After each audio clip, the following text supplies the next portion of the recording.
आज हम भारत के सबसे उलझे हुए, सबसे ज्यादा परेशान करने वाले अनसुलझे मामलों में से एक की बात करने वाले हैं, Aarushi Hemraj double murder case. कहानी शुरू होती है 16 मई 2008 की सुबह से। नोएडा के एक अपार्टमेंट में 13 साल की आरुषि तलवार अपने कमरे में मृत पाई जाती हैं। उनका गला कटा हुआ था। घर में काम करने वाला नौकर हेमराज गायब था, तो जाहिर है पुलिस के लिए वही मुख्य संदिग्ध बन गया। लेकिन अगले ही दिन कहानी में एक ऐसा मोड़ आया जिसकी किसी ने उम्मीद नहीं की थी। जो मुख्य संदिग्ध था हेमराज, उसकी लाश उसी घर की छत पर मिलती है। मतलब एक संदिग्ध की तलाश अब एक बेहद पेचीदा डबल मर्डर की जांच में बदल चुकी थी। तो चलिए इस केस की गहराई में उतरते हैं। ये मामला एक बंद कमरे की पहेली जैसा था, लेकिन शुरुआती जांच में जो गड़बड़ियां हुईं, उन्होंने इस केस को शुरू से ही ऐसा उलझा दिया कि सच का पता लगाना लगभग नामुमकिन हो गया। ये आंकड़ा ये वाकई दिल दहला देने वाला है। सीबीआई ने बाद में अंदाजा लगाया कि शुरुआती पुलिस की लापरवाही की वजह से क्राइम सीन पर मौजूद, सोचिए, 90% सबूत हमेशा के लिए खत्म हो गए थे। तो हुआ ये कि क्राइम सीन को सील ही नहीं किया गया। मीडिया, पड़ोसी, सब लोग अपार्टमेंट के अंदर बाहर आ जा रहे थे। फिंगरप्रिंट्स ठीक से लिए ही नहीं गए। और सबसे बड़ी गलती, पुलिस ने पहले दिन छत की तलाशी ही नहीं ली जहां हेमराज की लाश पड़ी हुई थी।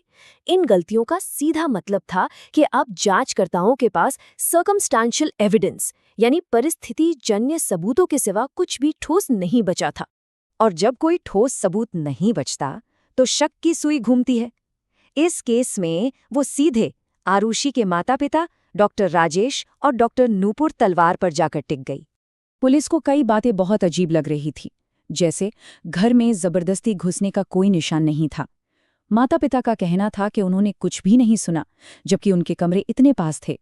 पुलिस को ये भी लगा कि क्राइम सीन को ड्रेसअप किया गया है, मानो सबूत मिटाने की कोशिश हुई हो। और राजेश तलवार का पुलिस से बार बार ये कहना कि हेमराज का पीछा करो, इसे ध्यान भटकाने की एक कोशिश के तौर पर देखा गया। तो सवाल था, मोटिव क्या था? जांचकर्ताओं ने दो मेन थ्योरी सामने रखी। एक कि राजेश ने आरुषि और हेमराज को किसी आपत्तिजनक स्थिति में देख लिया और गुस्से में आकर दोनों को मार डाला, जिसे ऑनर किलिंग कहा गया। दूसरी थ्योरी ये थी कि हेमराज को राजेश के किसी एक्स्ट्रा मैरिटल अफेयर के बारे में पता था और वो उन्हें ब्लैकमेल कर रहा था। लेकिन माता-पिता के खिलाफ ये मामला उतना सीधा नहीं था जितना लग रहा था।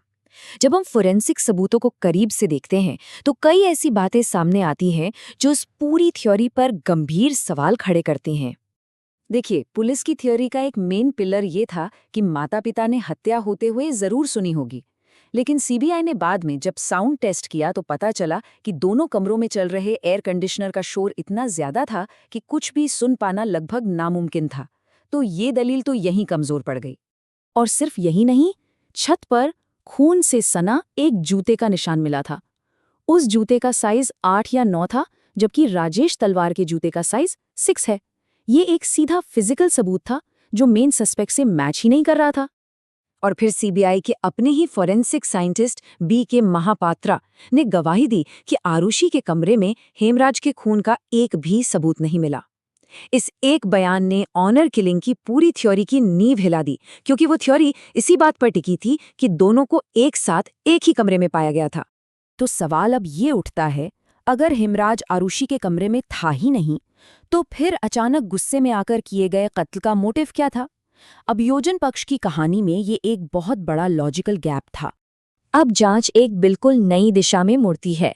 पहली सीबीआई टीम ने एक पूरी तरह से अलग थ्योरी पर काम करना शुरू किया, जिसमें शक तलवार परिवार से जुड़े घरेलू नौकरों पर था।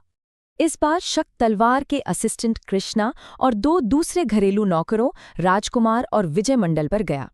ये थियोरी नार्को एनालिसिस, जिसे ट्रूथ सीरम टेस्ट भी कहते हैं, के दौरान दिए गए बयानों पर आधारित थी। इन बयानों के मुताबिक इन तीनों ने आरुषि पर यौन हमला करने की कोशिश की और जब उसने विरोध किया तो उसे मार दिया, और फिर हेमराज को इसलिए मार दिया क्योंकि वो एक गवाह बन गया था।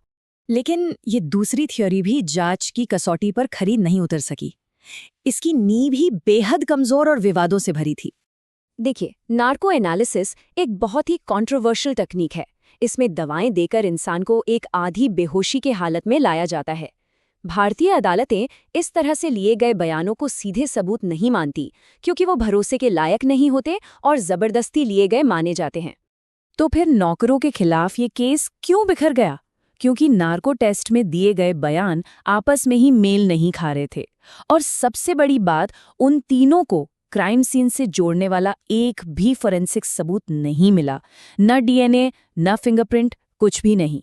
बिना किसी ठोस सबूत के उन्हें रिहा करना ही पड़ा।